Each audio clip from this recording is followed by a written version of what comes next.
60 years ago, in America, someone invented a car that would literally run forever. And we're going to take a look at this car right now. Now, any old car can run forever if you replace parts and maintain it and keep it in a garage. This car continues to run after 60 years.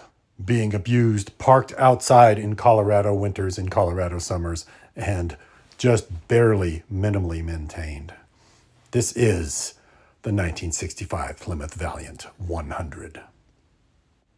And the 100 model was the lowest priced, cheapest, most base model Plymouth Valiant of the year 1965.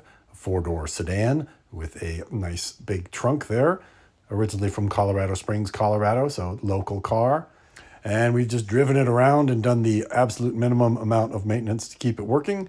And so far, so good. 60 years in, it's still cruising down the road. The engine has never been apart. It's still the same as it was in the factory 60 years ago, incredibly. Inside, there's been a little custom upholstery done on the inside. You can see that. You can see the fashionable fuzzy dashboard comforter, probably from J.C. Whitney, from the old J.C. Whitney print catalog.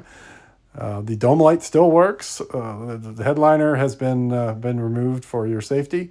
A little Home Depot action on the door handle. The wing window still works, so you can get that fresh air while you're cruising down the road. I wish they'd put those on modern cars. Those are awesome. And then for a sound system, Sony, the one and only, with auto reverse. And to keep criminals from stealing it, you see the removable anti-theft knob. You put that in your pocket, and the burglars will leave it in your car. They won't try to steal it. And in the engine room, mankind's greatest invention, with a new alternator with an 800 support number written on it even. Other than that, the engine hasn't been apart. It is a 225 cubic inch slant 6 engine, the most reliable engine ever made by humans. Too reliable. That's why they discontinued it. This one has a Marvel Mystery Oil injector, and we do dump Marvel Mystery Oil in there, and it sucks into the engine through that vacuum hose. So that may be one reason why it's ran for 60 years. I don't know if that's hype or not, but we're just going to keep dumping the Mystery Oil in there because it seems to be working. Dual chambers on the brakes, though the brakes are super weak on this car. And it just keeps on trucking. There's nothing we can do to kill it. We just put oil in the top and it leaks out the bottom, and then we put more in the top. And then look at this anti-theft device, the old chain and padlock security device for your hood to keep the hood closed. And then that's not an oil leak on the valve cover. That is rust protection for the undercarriage. So the oil sneaks down and protects the rest of the car from rusting out from underneath you.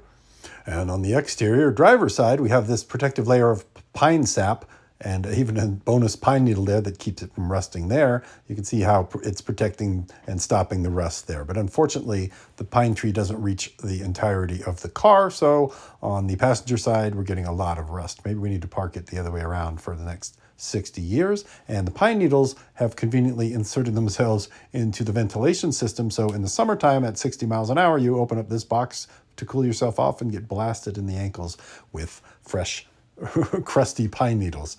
And then to keep it all on the road, out in the trunk, we've got a floor jack. We've got an entire set of fluids to put in the top as fast as they're coming out the bottom, and that keeps everything rolling. And we've also got the official Chilton manual.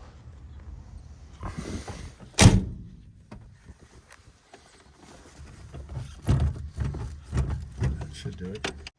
Now let's listen to it run. There should be a button there. Ah.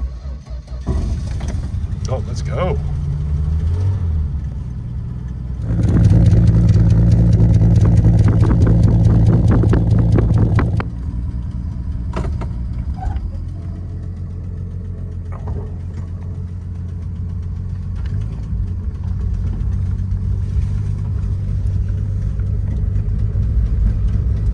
So we're trying to fix a noise in the speedometer. I don't know how she could even hear extra noises in this car. Look out, there's a bump. Oh, oh. There we go.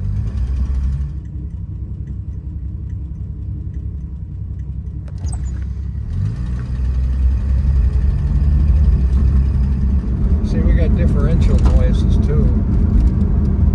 I guess the wheel bearings are a little iffy, but when you shake them, they're still good enough, so. Yeah, I guess it still goes in a reasonably straight line. Yeah. All right, now it's warmed up, so let's try acceleration here. I don't want to blow it up, but... Oh, okay.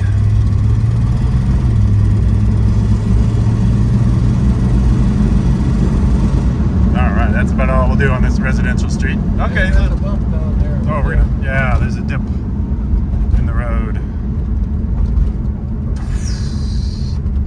Boy, these brakes are the worst. They are.